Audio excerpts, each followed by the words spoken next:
6장에서 바울은 우리가 누구의 종인가를 분명히 가르쳐 주었습니다. 한때 우리는 무엇의 종이었죠? 죄의 종이었습니다. 하지만 이제는 죄로부터 해방되어서 의의 종이 되었음을 우리에게 가르쳐 주었습니다.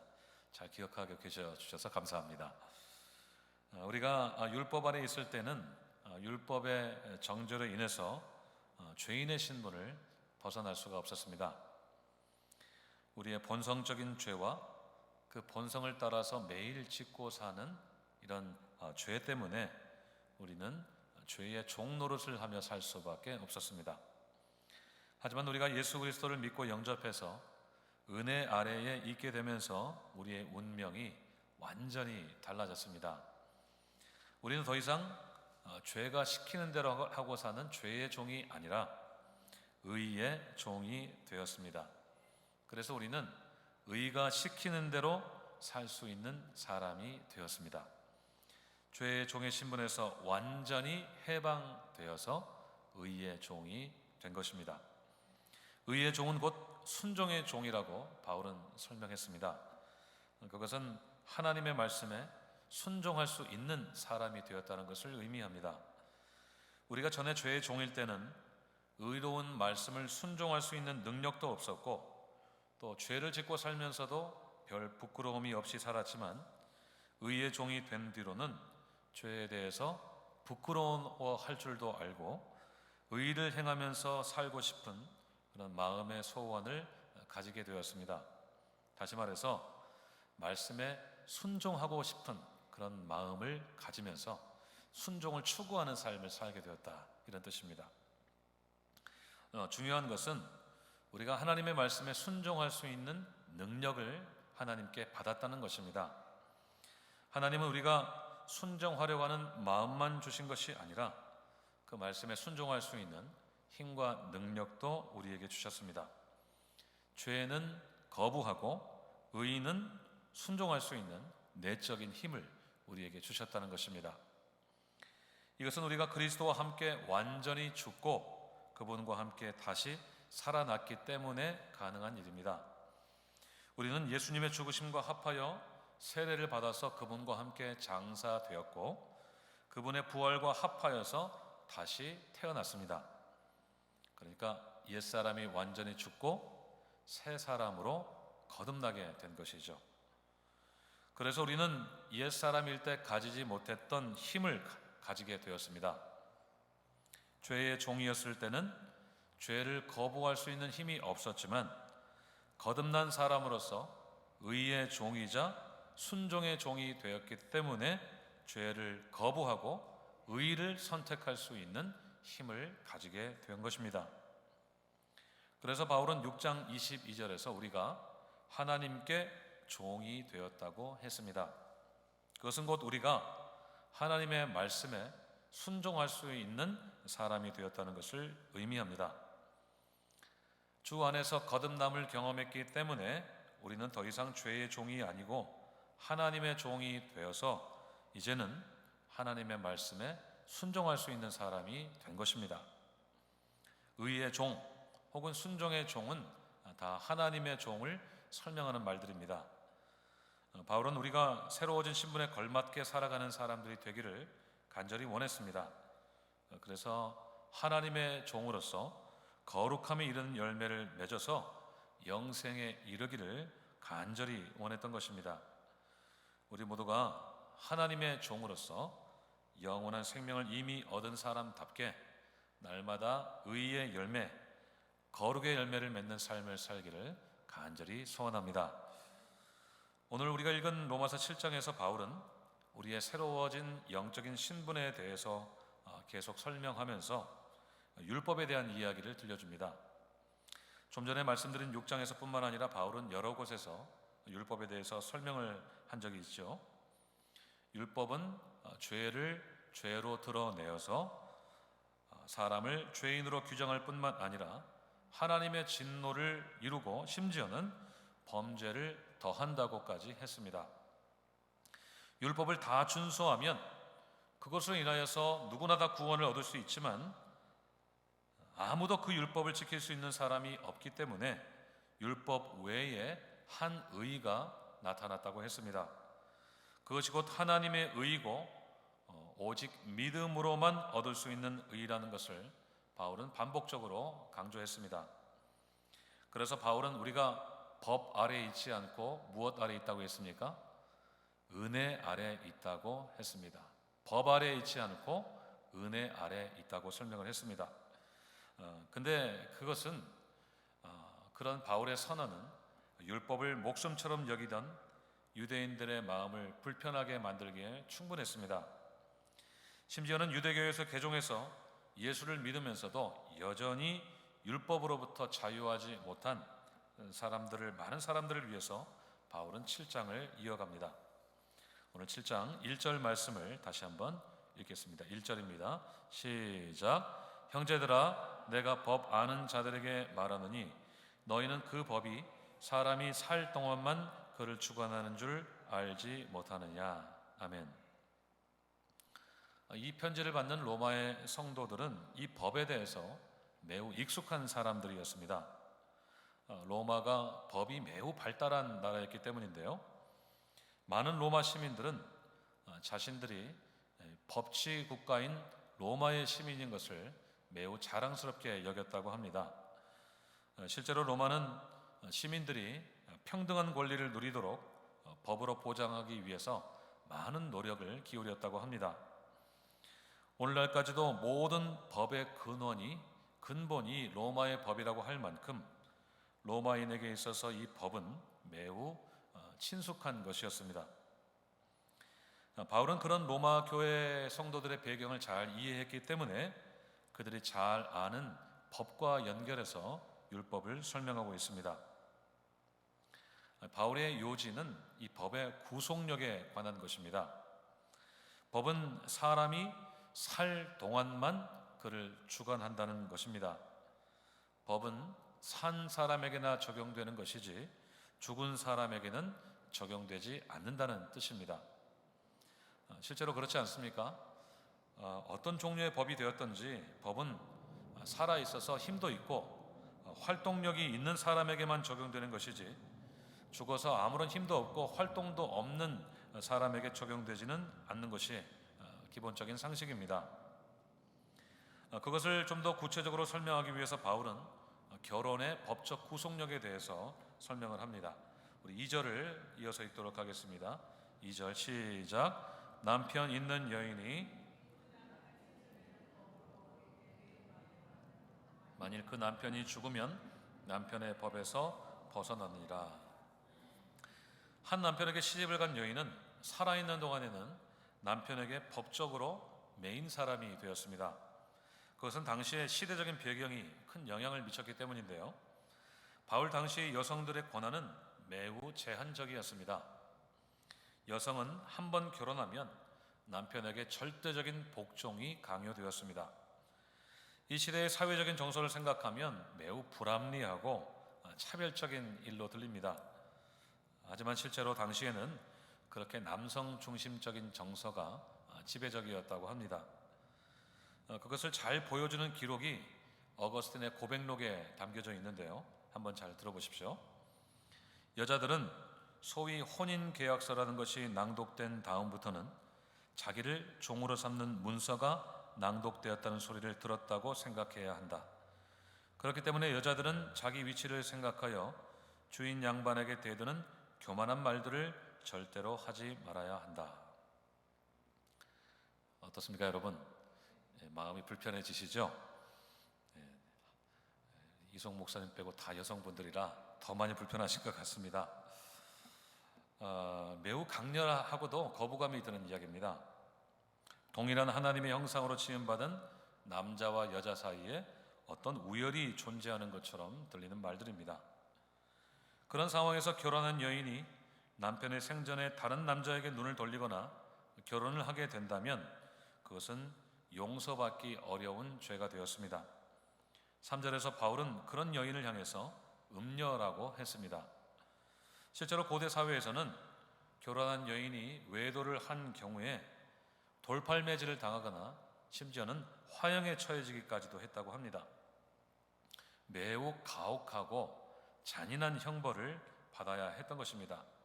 그만큼 결혼의 법적인 구속력은 매우 강한 것이었습니다. 하지만 그 구속력은 남편이 살아있는 동안만 유효했습니다. 남편이 죽게 되면 그 순간 아내는 모든 법적인 구속력으로부터 자유하게 되었습니다. 2절에서는 남편의 법에서 벗어난다고 했고 3절에서는 그 법에서 자유롭게 된다라고 표현을 했습니다. 그렇기 때문에 남편이 죽은 후에 여인이 다른 남자에게 가는 것에는 아무런 문제가 없었습니다. 3절이 설명하는 대로 남편이 살아있는 동안의 여인이 다른 남자에게 가면 음녀가 되지만 남편이 죽은 후에는 결코 음녀가 되지 않는다고 했습니다. 요즘식으로 말하자면 불륜이 되지 않는다, 이런 뜻으로 이해하면 좋을 것 같습니다. 사실 실제로 그렇지 않습니까? 남편이 살아있는 동안에 다른 남자에게 눈을 돌리면 그것은 분명히 불륜이고 가정을 파괴하고 사회를 어지럽게 만드는 일이 되지만 남편이 세상을 떠난 다음에는 자유로운 일이 되지 않습니까? 어느 누구도 비난할 수 없는 일이 됩니다. 아내는 남편이 죽은 후에는 모든 법적인 구속력으로부터 자유롭게 되어서 새로운 가정을 이루는 일에 아무런 법적 하자가 없게 됩니다. 바울이 율법을 설명하면서 왜 이런 비유를 들은 것일까요?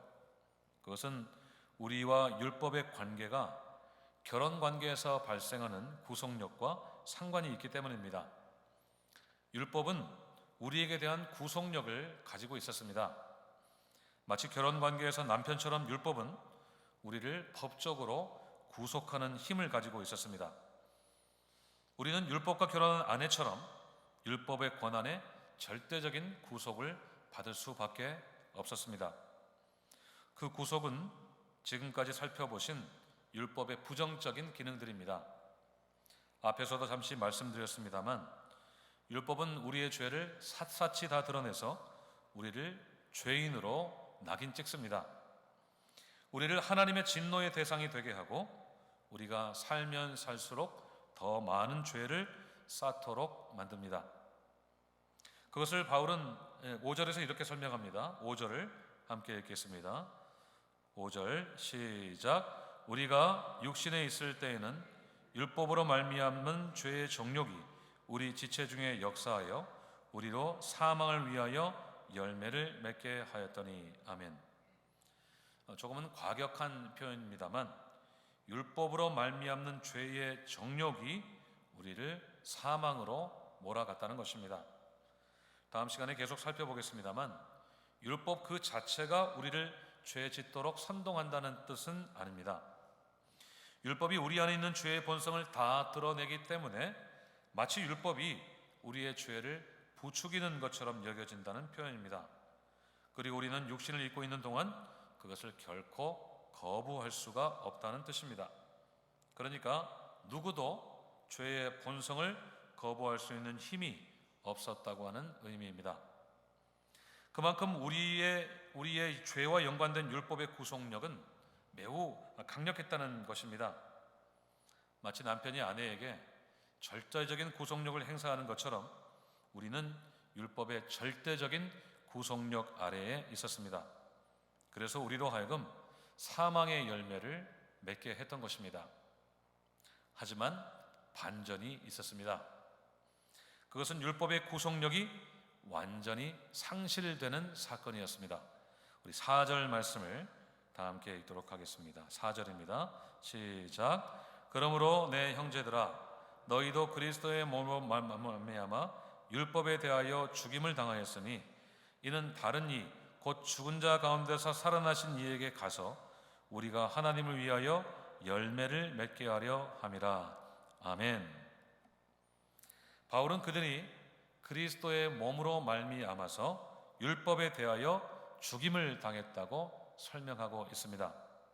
그러니까 그들이 예수님의 죽으심으로 인해서 함께 죽었다는 뜻입니다. 이미 살펴보신 대로 그리스도의 죽으심과 합하여 세례를 받은 그들은 그리스도와 함께 장사되었습니다. 그러니까 완전히 죽었던 것이죠. 그렇기 때문에 율법은 더 이상 그들에게 대해서 구속력이 없게 되었다는 뜻입니다. 이미 보신 1절 말씀대로 법은 살아있는 사람들에게만 적용되는 것이지 죽은 사람에게는 적용되지 않기 때문에 더 이상 율법은 죽은 사람에게 대해서는 아무런 구속력을 가질 수 없게 되었다는 뜻입니다. 그러니까 그리스도와 함께 십자가에 이미 죽은 그들에게 대해서 이 율법은 더 이상 남편 노릇을 할 수 없게 되었다는 뜻입니다. 아무리 법적인 구속력을 발휘하려고 해도 이미 죽었기 때문에 더 이상 그 구속력이 유효하지 않았다는 뜻입니다. 그래서 그들은 율법에 대해서 죽임을 당했다, 그렇게 표현을 하고 있는 것입니다. 사랑하는 여러분, 이 율법이 더 이상 우리들에게 구속력이 없다는 것을 꼭 믿으시기를 바랍니다. 우리는 율법에 대해서 완전히 죽은 사람들입니다. 율법은 더 이상 우리를 죄인으로 정죄하지 못합니다. 율법은 더 이상 우리를 하나님의 진노의 대상이 되게 하지 못합니다. 율법은 더 이상 우리의 죄의 정욕들을 부추겨서 우리가 사망의 열매를 맺게 할 수 없습니다. 이유는 단 한 가지입니다. 왜 그럴까요? 우리가 다 죽었기 때문에 그렇습니다.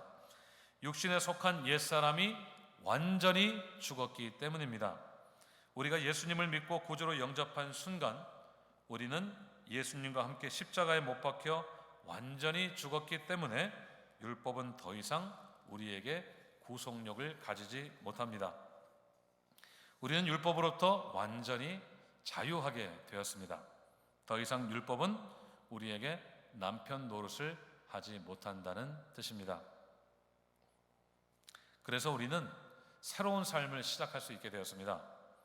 남편이 죽은 경우에 아내가 다른 남자에게 가서 새로운 삶을 시작할 수 있는 것처럼 율법에 대해서 이미 죽은 우리는 다른 분에게 갈 수 있는 자유를 얻게 되었습니다.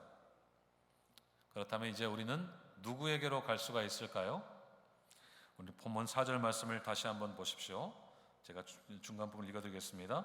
너희도 그리스도의 몸으로 말미암아 율법에 대하여 죽임을 당하였으니 이는 다른 이, 거기부터 같이 읽을까요? 시작. 이는 다른 이, 곧 죽은 자 가운데서 살아나신 이에게 가서 우리가 하나님을 위하여 열매를 맺게 하려 함이라.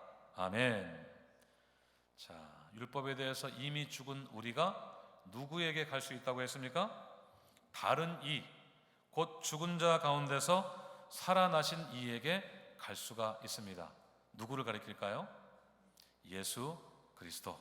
십자가에 죽으시고 그 가운데서 죽은 자 가운데서 부활하신 분, 바로 예수 그리스도를 가리킵니다. 그분과 함께 죽고 그분과 함께 다시 살아난 우리는 완전한 자유의 몸이 되어서 예수 그리스도께 갈 수 있게 되었습니다.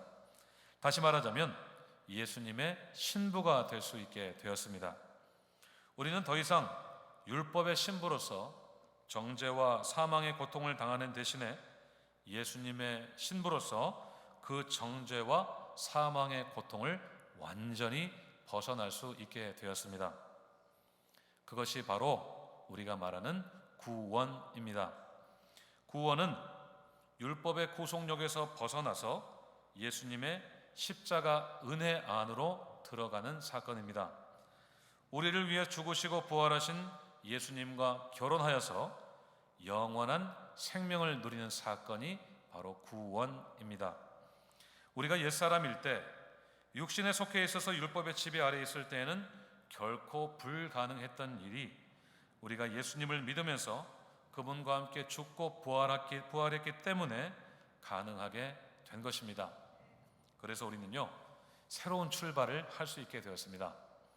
새로운 삶의 열매를 맺을 수가 있게 된 것입니다. 그것이 우리에게 믿음을 주신 하나님의 목적입니다. 4절 끝부분에서 바울은 이렇게 설명합니다.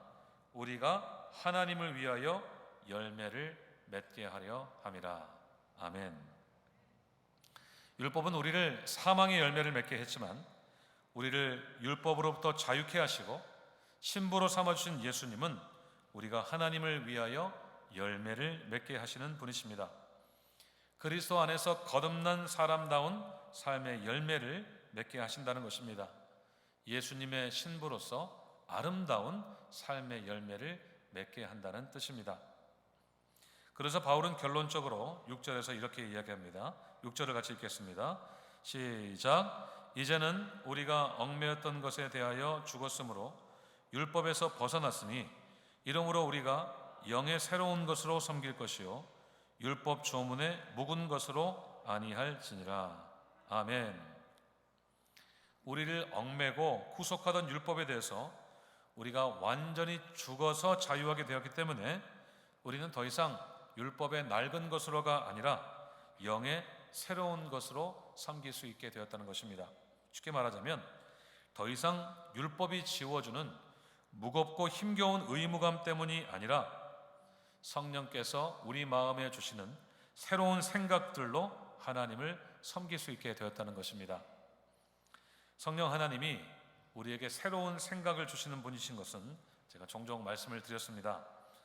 그분은 우리에게 예수님을 믿는 믿음을 주실 뿐만 아니라 항상 우리 안에 계셔서 우리에게 새로운 마음을 주시는 분이십니다. 특별히 우리 안에 순종하는 마음을 주셔서 하나님의 말씀을 기쁘게 듣고 그대로 살 수 있도록 날마다 우리의 마음을 움직여 주시는 분이십니다. 전에는 율법의 의무감 때문에 할 수 없이 혹은 두려운 마음 때문에 순종했다면 이제는 기쁘고 감사한 마음으로 순종할 마음을 주시는 분이 바로 성령 하나님이십니다. 특별히 우리에게 베풀어 주신 구원의 감격을 날마다 새롭게 해 주셔서 우리가 자발적으로 하나님을 섬기며 순종하도록 도와주시는 분이십니다. 존 스타트 목사님은 이 부분을 이렇게 설명했습니다. 우리는 왜 섬기는가? 율법이 우리의 주인이고 우리가 그것을 섬겨야만 하기 때문이 아니라 그리스도가 우리의 남편이고 우리가 섬기기 원하기 때문에 그렇게 한다. 순종이 구원으로 이끌기 때문이 아니라 구원이 순종으로 이끌기 때문이다. 우리는 더 이상 두려운 마음으로 하나님을 섬기지 않습니다. 행여라도 율법을 다 못 지켜서 구원에서 탈락될까봐, 천국 못 갈까봐 순종하지 않습니다. 우리가 순종하는 것은 이미 구원을 받았기 때문입니다. 믿으십니까? 아멘. 성령께서 부어주신 믿음으로 우리는 이미 구원받았기 때문에 오늘도 기쁜 마음으로 우리 하나님을 섬기는 것입니다. 순종이 구원으로 이끌기 때문이 아니라 구원이 순종으로 이끌기 때문에 오늘도 우리는 기쁜 마음으로 하나님의 말씀에 순종하며 섬기는 것입니다. 사랑하는 여러분, 우리가 주 안에서 자유하게 된 것을 꼭 믿으시기를 바랍니다. 우리는 더 이상 율법 아래 있지 않고 은혜 아래 있습니다. 우리는 더 이상 율법의 신부가 아니라 예수님의 신부가 되었습니다. 우리를 위해 죽으시고 부활하신 예수님과 함께 우리도 완전히 죽고 완전히 다시 살아났습니다. 그래서 우리는 새롭게 시작할 수가 있습니다. 성령께서 주시는 새로운 생각을 따라서 하루하루 살아갈 수가 있습니다. 새로운 신부로서 신랑 되신 예수님께서 기뻐하시는 삶의 열매들을 맺을 수가 있습니다. 구원받기 위해서가 아니라 구원받았기 때문에 순종하며 살 수가 있는 것입니다. 설교를 준비하면서 읽었던 이야기를 하나 나누고 오늘 말씀을 마치도록 하겠습니다. 어떤 한 여인이 결혼을 했는데 매우 엄하고 까다로운 남편을 만났습니다. 속으로 우리 남편이 그래요 그러신 분들이 계실지 모르겠는데요. 아침에 출근을 할 때면 한 장의 종이를 아내에게 주고 갑니다. 어떤 종일까요? 사랑한다, 축복한다 이런 내용이 아니고요.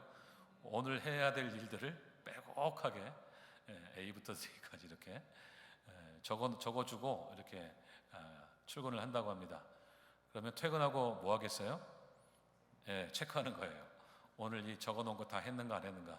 여러분은 그런 남편과 잘 사시겠습니까? 요즘 같으면 어림도 없죠.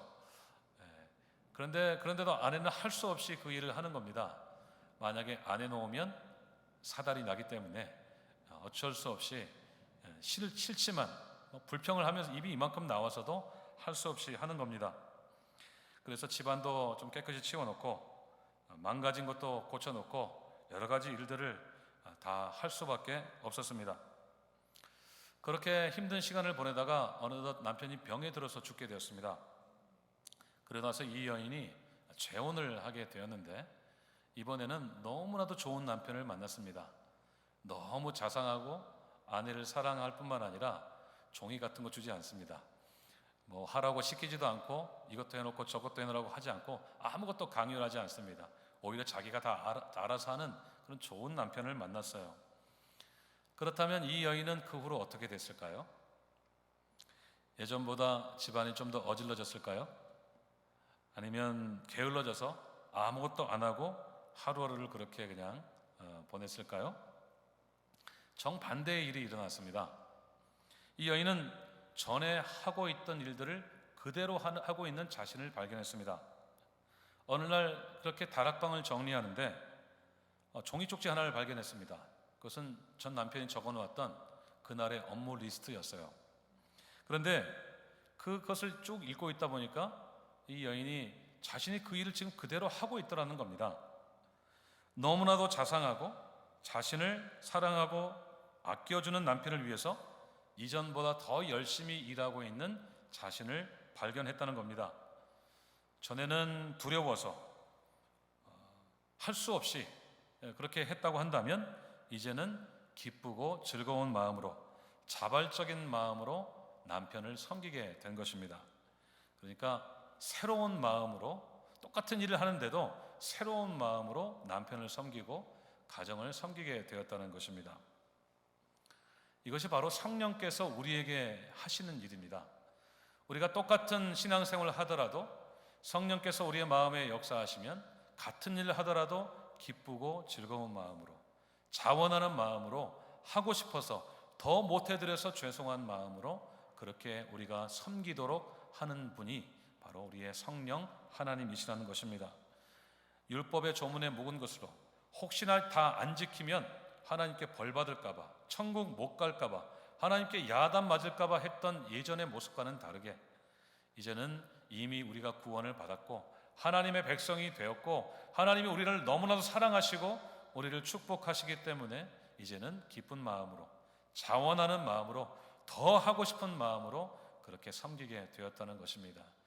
하나님께서 우리에게 자유를 주신 이유가 바로 그런 이유 때문입니다.